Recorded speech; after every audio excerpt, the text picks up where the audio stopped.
ध्वनी मर्यादेबाबत उच्च न्यायालयाने दिलेल्या आदेशाचे उल्लंघन होत असल्याबद्दल पोलिसांनी प्रार्थनास्थळावरील भोंगे काढण्यास सुरुवात केली आहे। ही कारवाई शहरातील सर्व पोलीस ठाण्याच्या हद्दीत सुरू आहे।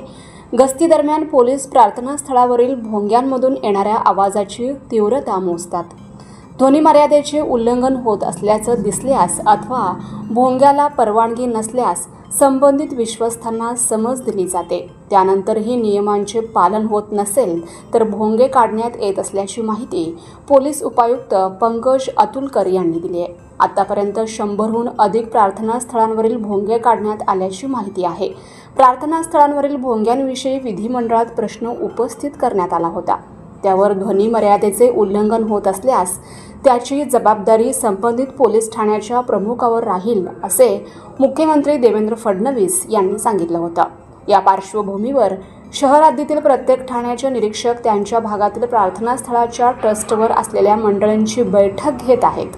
त्यांना नियमांबाबत माहिती देत आहेत। त्यानुसार परवानगीसाठी रीतसर अर्ज करण्याच्या सूचना दिल्या जात आहेत।